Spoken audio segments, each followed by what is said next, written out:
Animal Crossing New Horizon គឺជាហ្គេមបន្ធូរអារម្មណ៍ដែលកំពុងតែមានភាពពេញនិយមវាផ្ដល់រូបភាពផ្ទុយស្រឡះពីពិភពលោកនៅខាងក្រៅដែលកំពុងតែមានភាពវឹកវរ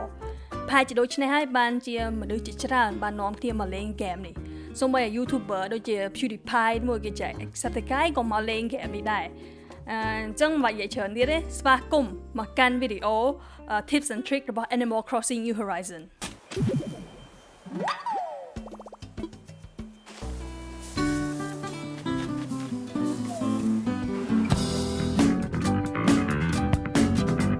A few moments later ក្នុង Animal Crossing សត្វអមាល់គឺរស់នៅក្នុងដើមឈើហើយវាអាចតិចមុខយើងឡើងតិចបានបើមិនជាវាចេញមកហើយយើងចាប់វាអត់ទាន់អញ្ចឹងដើម្បីជៀសវាងកុំឲ្យរឿងកើតឡើងមុននឹងយើងទៅកាប់ដើមឈើឬមួយនឹងរូនដើមឈើយើងត្រូវយកសំណាញ់ចេញមកចាប់វាមុនឈរពីមុខដើមឈើអញ្ចឹងហើយរូនទៅវាធ្លាក់ចេញមកយើងចាប់វាហ្មងក្នុងករណីអមាល់ខាំមុខយើងឡើងតិចហើយអីកុំព្រួយយើងអាចព្យាបាលបានដោយប្រើ medicine យើងអាចទិញ medicine ពី Nooks Cranny ឬមួយក៏យកវិធី craft របស់វាពី villager នៅពេលដែលយើងទៅនិយាយពេលមុខយើងខ្ទេចកុំវាយបំបែកពេទ្យប៉ោងឬមួយក៏ទៅអង្រូនដើមឈើនៅពេលដែលវត្ថុដែលធ្លាក់ចេញមកហ្នឹងវាអត់មានកន្លែង spawn បើមិនអញ្ចឹងទេវានឹងរលាយបាត់ដូចលុយនេះអញ្ចឹង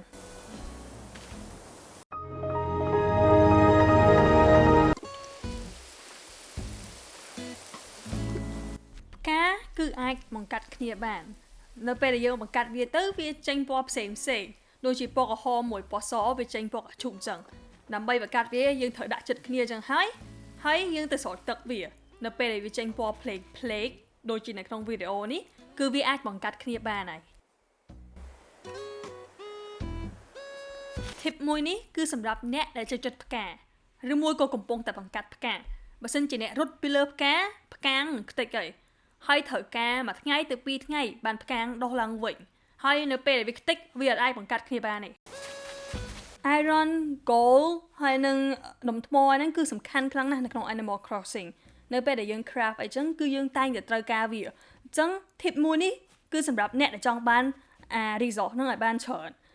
នៅពេលដែលយើងជីកមុនពេលយើងជីកដុំថ្មយក resource ហ្នឹងយើងគួរតែជីករុន2ដូចនៅក្នុងវីដេអូនេះអញ្ចឹងហើយទុកចន្លោះវានៅជុំវិញអាដុំថ្មហ្នឹងដើម្បីឲ្យ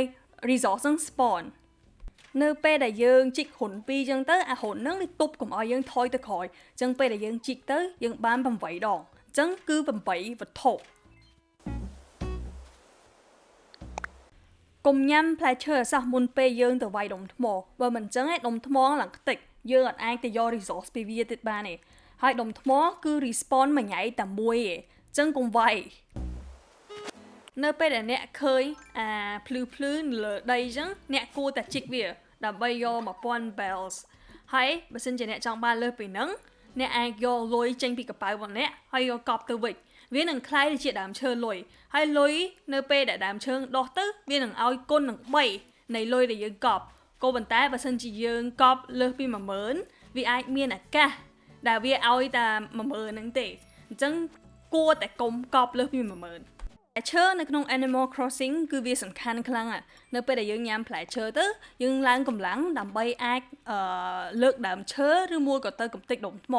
តែបើក្នុងករណីយើងច្រឡំញ៉ាំហើយយើងចង់បញ្ចេញវាចោលយើងអាចប្រើបន្ទប់ទឹកបានហើយវានឹងជួយបញ្ចេញ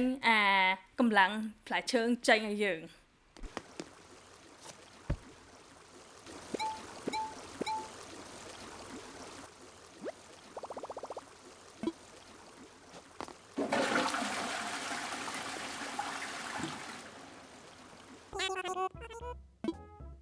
នៅក្នុង island មួយរបស់យើងគឺមានផ្លែឈើដើមឬមួយក៏គេហៅថា native fruit បើសិនជាយើងលក់ native fruit នៅក្នុងករណីរបស់ខ្ញុំ native fruit របស់ខ្ញុំគឺ cherry ទៅឲ្យ Timmy មួយ Tommy នៅលើ island របស់យើងលក់បានថោកមែនតើមួយបានតែ100ឯងក៏ប៉ុន្តែបើសិនជាយើងយកផ្លែឈើផ្សេងពី native fruit របស់យើងយកមកលក់យើងនឹងបានច្រើនដូចជាមួយ500ឯងអញ្ចឹងបើសិនយើងយកផ្លែ native fruit របស់យើងទៅលក់នៅលើ island របស់មិត្តភ័ក្តិរបស់យើងឬមួយក៏របស់អ្នកគេផ្សេងក៏បានដែរឲ្យតែ native fruit ខុសពីគ្នា គឺយើងអាចលក់បានថ្លៃ1.500ចឹងចឹងកុំលក់ native fruit របស់យើងនៅលើ island របស់យើងទៅលក់នៅលើ island របស់គេហើយបើយើងចង់ញ៉ាំយកទៅដូរកន្លែងដើមឈើឬមួយក៏ទៅកំទេចដុំថ្មយើងគួរតែញ៉ាំដូងវិញដោយសារដូងនៅលើ island មួយណាក៏តម្លៃដែរបើសិនជាយើងបើក Nook's Cranny ហើយ Daisy May ឬមួយក៏គេហៅថា Turnip Seller នឹងមក island របស់យើងរៀងរាល់ថ្ងៃអាទិត្យចាប់ដើមពីម៉ោង5ព្រឹករហូតដល់ម៉ោង12ថ្ងៃហើយគាត់នឹងលក់ turnip ឲ្យយើងអាចទិញ turnip ពី Daisy May បានហើយបន្ទាប់មកយកវាទៅលក់នៅ Nook's Cranny ហើយតម្លៃទិញនិងតម្លៃលក់ហ្នឹងគឺឡើងចុះរហូតអញ្ចឹងយើងអាចទិញ turnip នៅតម្លៃថោកហើយលក់នៅតម្លៃខ្ពស់ក៏បានឬមួយក៏ក្នុងករណីយើងសយើងទៅយើងទិញក្នុងតម្លៃខ្ពស់ហើយលក់នៅក្នុងតម្លៃទាបការទិញលក់ turnip ហ្នឹង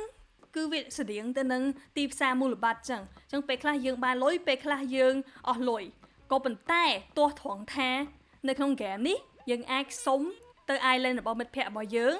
ដែលគាត់មានតម្លៃទិញខ្ពស់អញ្ចឹងយើងយកអាហ្នឹងទៅលក់ឲ្យ Timmy មី Tommy ទៅយើងអាចបានលុយច្រើនអញ្ចឹងឲ្យតែអ្នកមានមិត្តភ័ក្តិអ្នកអាចលក់ក្នុងតម្លៃខ្ពស់ហើយ